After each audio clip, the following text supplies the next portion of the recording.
Today we're digging up the 10 most catastrophic utility tractors ever inflicted on American soil.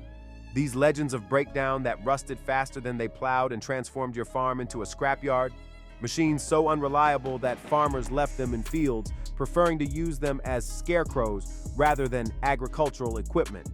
So grab your pitchfork and prepare your toolbox.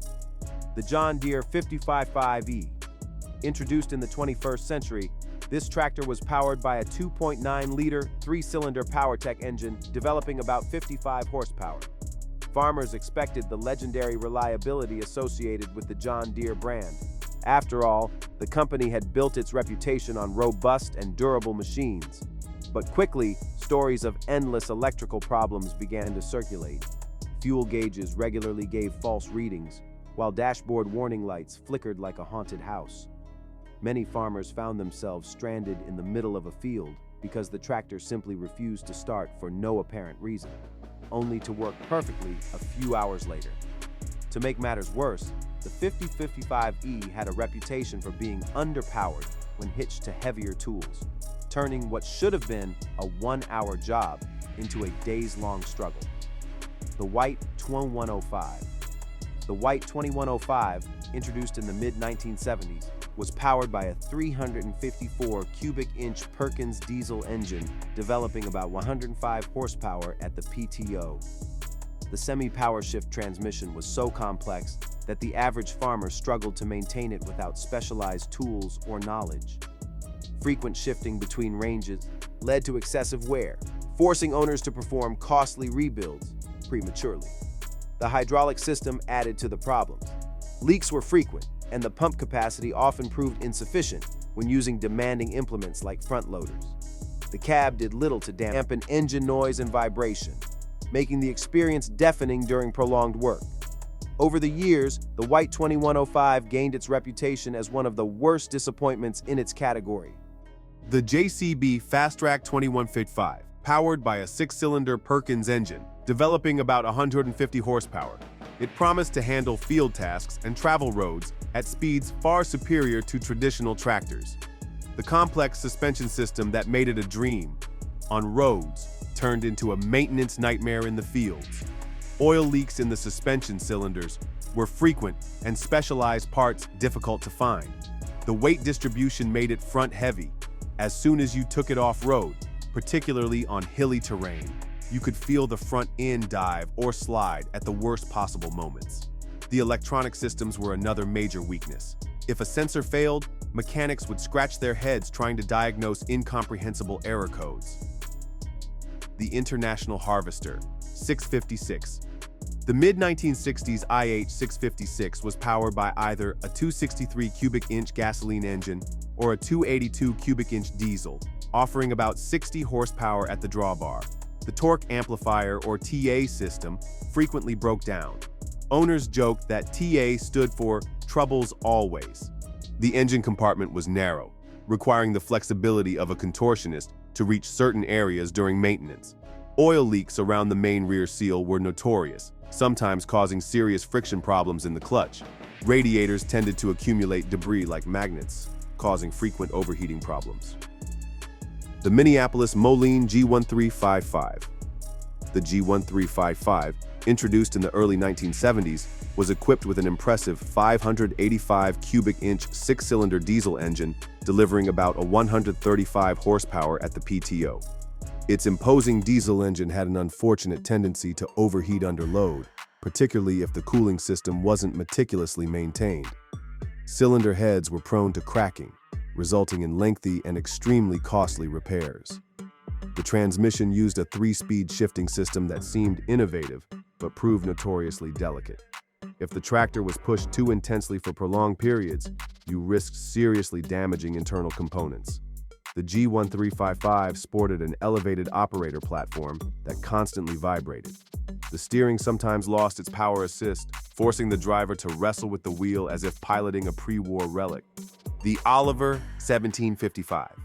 The Oliver 1755 was introduced in the late 1960s, promising a robust platform with power in the range of 85 horsepower. One of the most persistent complaints concerned the engine's tendency to develop serious crankshaft and bearing problems prematurely. Once these bearings began to wear, you faced extremely costly repairs. In real-world conditions, particularly when pulling heavy loads, it seemed to lose power much more quickly than competing brands. The transmission gearing wasn't well adapted to the engine's power curve. The hydraulic system suffered from frequent leaks and relief valve failures. The steering could suddenly stiffen or lock up if hydraulic pressure dropped. A terrifying experience going downhill. The Farmall M. The Farmall M became an icon of the 1940s and 1950s, with its 264 cubic inch four-cylinder engine developing about 34 horsepower at the drawbar. This tractor had the unfortunate tendency to be unwieldy when trying to push it beyond moderate tasks. Its mechanical steering system could transform your forearms into bulging muscles after a day's work. Fuel consumption was particularly high under heavy load. Starting proved tricky, especially in cold weather, requiring numerous adjustments and repeated cranking. The manually adjusted brakes could be a source of frustration.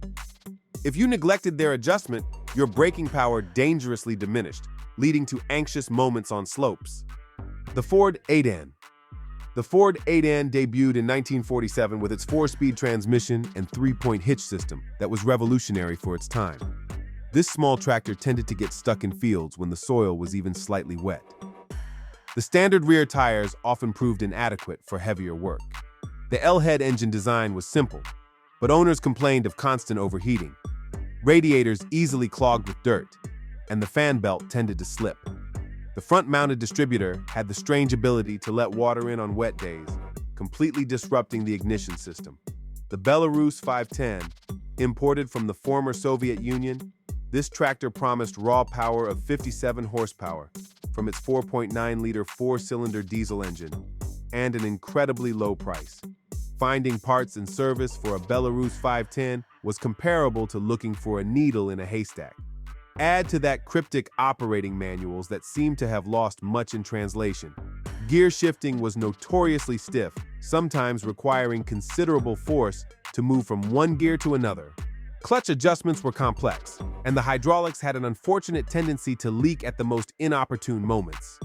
Any experienced user probably kept a supply of wire, spare hoses, and a well-worn toolbox on board at all times. The minimal instrumentation and rudimentary cab design made prolonged use of the 510 particularly painful, with heat and vibrations transmitted directly to the operator. The Allis Chalmers WC.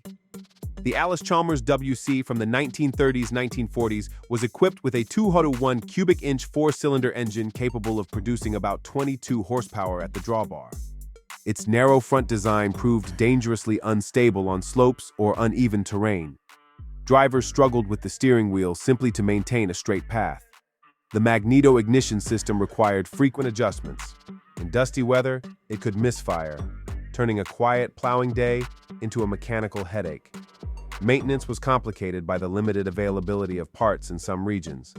A simple damaged PTO or cracked manifold could immobilize your tractor for weeks.